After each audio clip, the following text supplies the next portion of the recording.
Shalom, puji Tuhan, kita dapat beribadah kembali, kita dapat berjumpa kembali, dan sebentar lagi kita akan memuji dan memuliakan namanya. Mari kita sambut namanya, Bapakku datang. Apa nanti ya?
Terima kasih Tuhan Yesus, kalau kami ada sampai hari ini itu semua karena berkat dan kasih karunia-Mu Tuhan. Meskipun kami dari jarak Tuhan, tapi antara kami dan Tuhan tidak berjarak Tuhan. Kami tetap memuji dan memuliakan nama-Mu Tuhan. Berkati kami Tuhan, urapi kami. Hanya di dalam nama Tuhan Yesus Kristus. Haleluya, amin. Haleluya, masih memuji dan memuliakan nama Tuhan. Mari kita tetap bersorak-sorai atas nama Tuhan Yesus. Mari kita masuk gerbangnya dengan hati bersyukur.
bersorak-sorai atas nama Tuhan.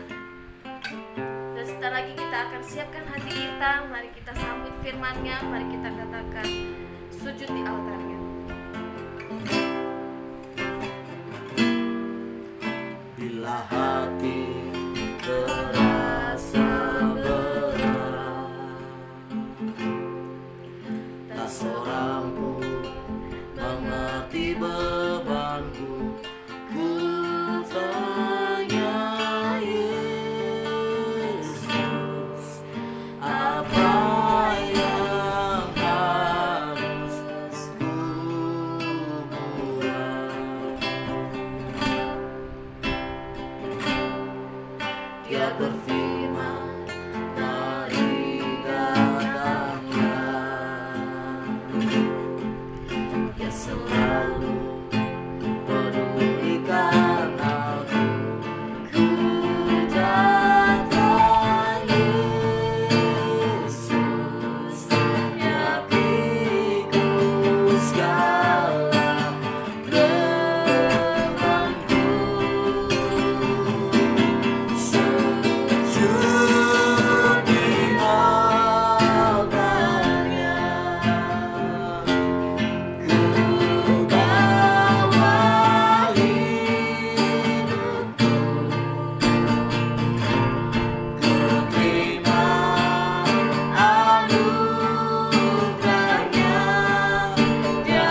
sujud di altar-Mu Tuhan, kami mengalami pemulihan Tuhan atas Amin. Engkau Tuhan. Engkau yang memelihara setiap hidup kami Tuhan. Dan sebentar lagi kami akan mendengarkan firman-Mu. Engkau urapi kami Tuhan, terlebih-lebih hamba-Mu nanti yang akan memberitakan firman-Mu Tuhan, agar sesuai dengan firman-Mu Tuhan. Inilah yang menjadi doa kami Tuhan Yesus. Kami serahkan semuanya di dalam tangan Tuhan. Haleluya, amin. Shalom Bapak Ibu Saudara kekasih dalam Tuhan. Salam sejahtera bagi kita semua. Hari ini kita bersyukur karena kebaikan Tuhan yang kita rasakan sampai hari ini tidak berkesudahan adanya. Hari ini kembali kita akan merenungkan kebenaran firman Tuhan yang terambil dari Injil Matius pasal 15. Injil Matius pasal 15 ayat yang ke-7 sampai ayat yang ke-11. Injil Matius pasal 15 ayat yang ke-7 sampai ayat yang ke-11. Begini firman Tuhan. Hai orang-orang munafik, benarlah nubuat Yesaya tentang kamu. Bangsa ini memuliakan aku dengan bibirnya, padahal hatinya jauh daripadaku. Percuma mereka beribadah kepadaku, sedangkan ajaran yang mereka ajarkan ialah perintah manusia. Lalu Yesus memanggil orang banyak dan berkata kepada mereka, dengar dan camkanlah, bukan yang masuk ke dalam mulut yang menajiskan orang, melainkan yang keluar dari mulut, itulah yang menajiskan orang. Ya puji Tuhan, Bapak Ibu Saudara kekasih dalam Tuhan. Yesus sedang berbicara tentang bagaimana kehidupan manusia atau orang-orang, kalau di ayat yang pertama kepada orang-orang Farisi dan ahli-ahli Taurat. Bapak Ibu Saudara, Yesus berkata bangsa ini memuliakan aku dengan bibirnya, padahal hatinya jauh daripadaku. Percuma mereka beribadah kepadaku, sedangkan ajaran yang mereka ajarkan ialah perintah manusia. Mari kita coba sejenak berpikir apa yang dimaksudkan oleh Yesus tentang ayat-ayat ini. Apakah salah seseorang mempermuliakan Tuhan lewat ucapan bibir? Apakah salah seseorang mempermuliakan Tuhan melalui suara yang bagus? Apakah salah seseorang menyembah dan bahkan menyanyikan puji-pujian yang luar biasa kepada Tuhan? Saya mau berkata bahwa itu adalah sesuatu yang luar biasa, yang baik, yang Tuhan cari dari kehidupan manusia. Karena manusia diciptakan untuk mempermuliakan Tuhan. Bahkan saudara dan saya yang telah percaya kepada Tuhan Yesus diselamatkan, ditebus kembali demi mempermuliakan Tuhan. Makanya kan Rasul Paulus berkata bahwa segala sesuatu dari Tuhan, oleh Tuhan, bagi Tuhan, kepada Tuhan kemuliaan kekal untuk selama-lamanya. Jadi memuliakan Tuhan, menyembah Tuhan, memuji, membesarkan nama Tuhan merupakan kerinduan Tuhan. Tetapi dalam ayat-ayat ini Bapak Ibu Saudara sangat jelas berkata bahwa ada kalanya orang itu hanya bisa mempermuliakan Tuhan melalui bibir saja. Dan ini yang terjadi pada zaman ahli-ahli Taurat dan orang-orang Farisi. Mereka begitu luar biasa penampilannya, mereka begitu tampak secara lahiriah, mereka seperti orang-orang yang luar biasa rohaninya. Tetapi apa yang Yesus lihat dari hidup mereka? Ternyata mereka mungkin di hadapan manusia mereka bisa bersandiwara, di hadapan manusia mereka bisa menampilkan hal-hal yang kelihatannya benar. Tetapi Allah berkata mereka hanya memuliakan Tuhan lewat bibir mereka, tetapi sesungguhnya hati mereka jauh daripada Tuhan. Mengapa demikian Bapak Ibu Saudara? Ini yang menjadi poin penting bagi saya dan saudara. Mengapa Yesus memperhatikan ahli-ahli Taurat dan orang-orang Farisi yang kelihatannya mahir dalam segala hal, yang kelihatannya dapat menguasai hukum-hukum Taurat. Bahkan secara lahiriah mereka sangat menghafal dengan betul isi hukum Taurat. Tetapi kembali Yesus tetap mendapatkan mereka adalah orang-orang yang hanya memuliakan Tuhan lewat ucapan bibir saja, tetapi sesungguhnya hati mereka jauh dari Tuhan. Apa penyebabnya Bapak Ibu Saudara? Kalau saudara membaca di ayat yang kedua sampai ayat yang ke-6, itu ada jawaban yang kita akan temukan di sana. Kenapa ayat-ayat 7 sampai ayat yang ke-11 ini muncul? Karena adanya pertanyaan yang diajukan oleh ahli-ahli Taurat dan orang-orang Farisi tentang kehidupan murid-murid Yesus pada waktu itu, di mana ada aturan-aturan tradisi yang secara lahiriah atau secara kasat mata diperhatikan oleh ahli-ahli Taurat dan orang-orang Farisi adalah sesuatu yang berlawanan.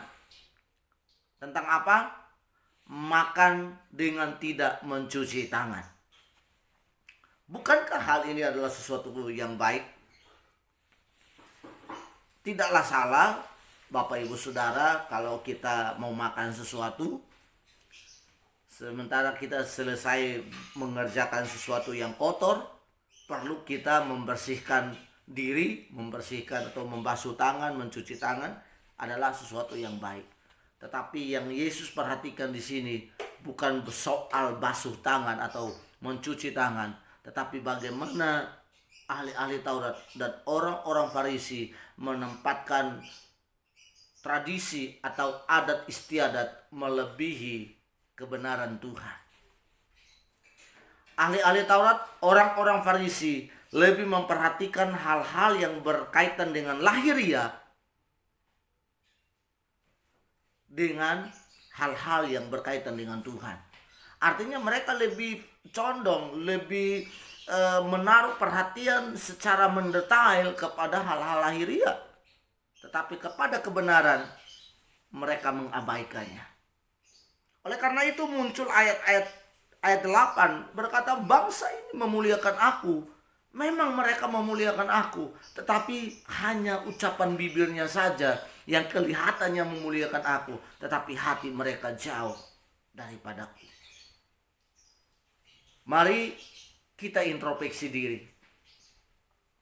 Mana yang lebih tinggi dalam hidup kita di hari-hari ini? Aturan-aturan kah?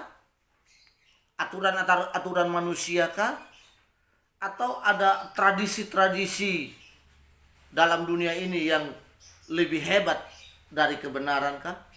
Atau ada hal yang lain yang kita anggap itu lebih penting dari kebenaran Tuhan? Ini menjadi perenungan bagi saya dan saudara. Dan yang kedua, mari kita renungkan, jangan sampai kita mengabaikan kebenaran.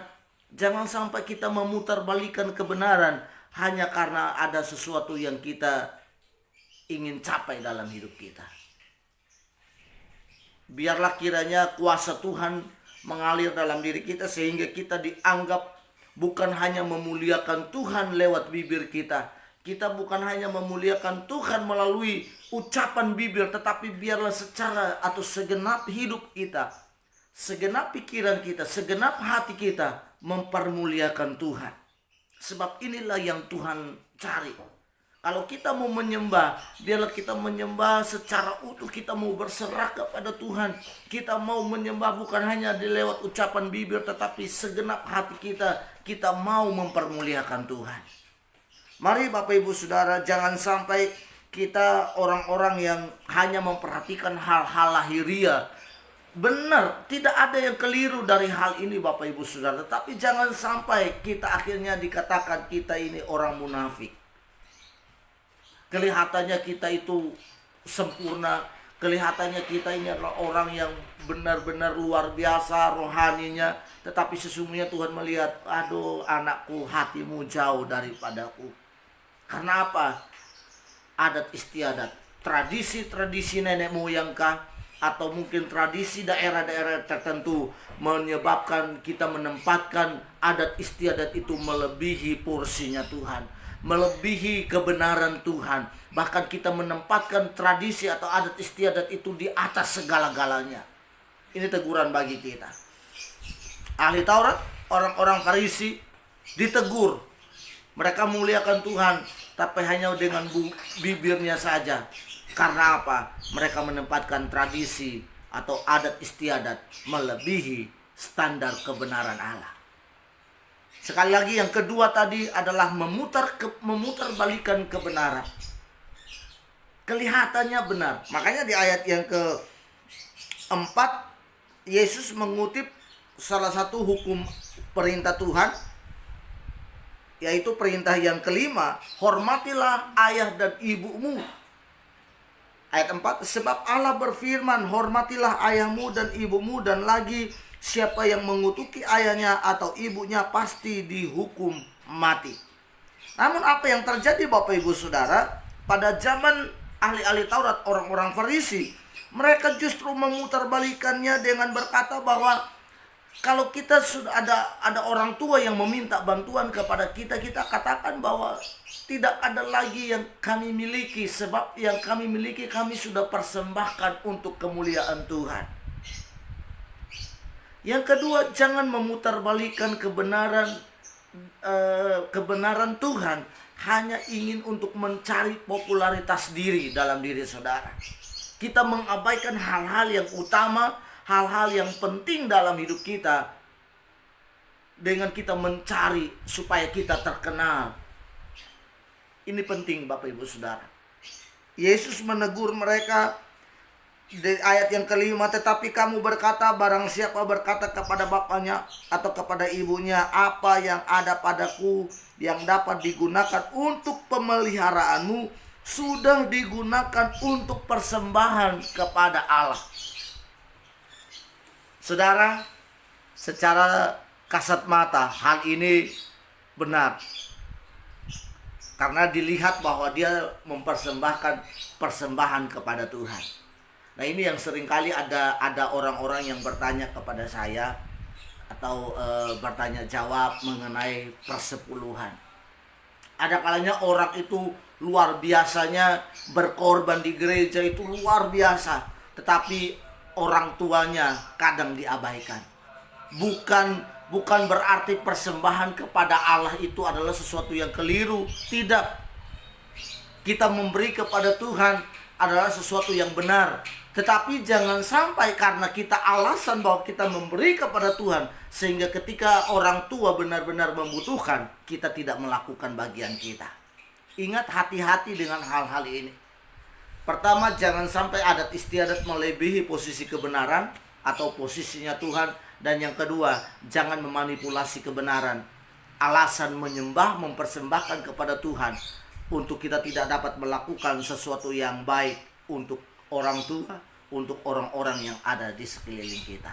Kiranya hari ini kita diteguhkan kembali.